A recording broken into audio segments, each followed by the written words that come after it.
13 years after its announcement, the First Person Sci-Fi Horror game Routine finally released. And the first thing I asked myself is, was it worth the wait? And I think mostly yes. Still a long time for any game. But since they overhauled it in 2020 after the studio's dissatisfaction with its direction, I think it was the right choice, since Routine is a solid space horror experience, especially if you like Alien Isolation. From the beautiful retro futuristic aesthetics to the HUDless immersive gameplay, it's all here. Set in an alternate future where humanity made it to the moon and partially colonized it sometime in the 1980s, which means a lot of old CRTs and 80s era computers are everywhere. There's a sort of VHS looking filter over everything, giving it that retro look, but still looks photorealistic. Now I'd say closest to Alien Isolation a game has come, visually and by the sound design.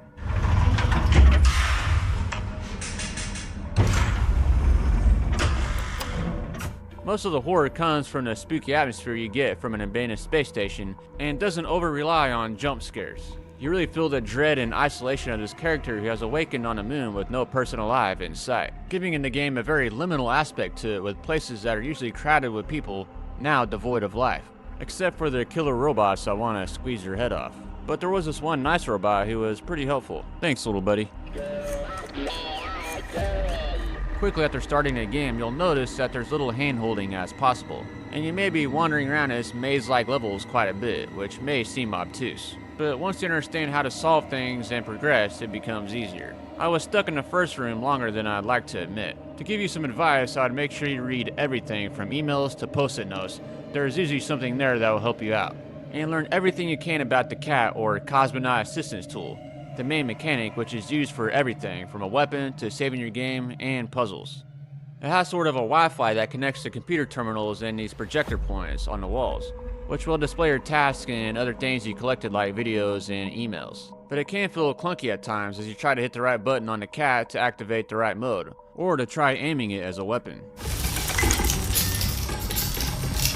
If I could name any other small negatives, it'd be that the walking is just too slow and there's only a toggle option to run, not push. If there's a speed in between those or running as you press a button, that would be nice. Not a whole lot of stealth, at least in the first half of the game, but you will be dodging some killer robots, which you can just sneak around, but I usually just outrun them until I lose them. The most scary thing about them, other than their creepy heads, is the loud sounds they make when they're alerted and see you.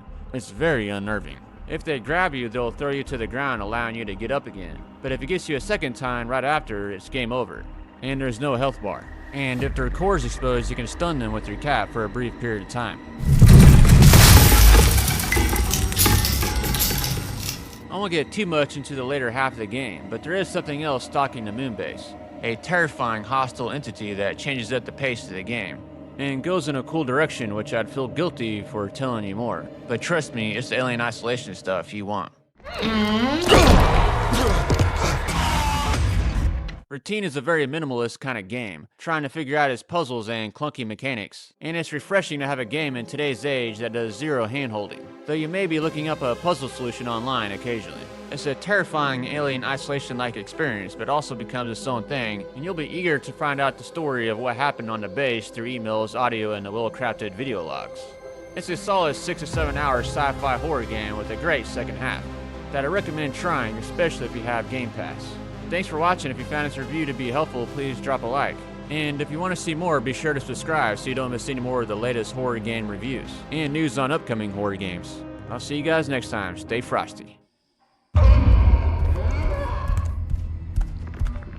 Oh.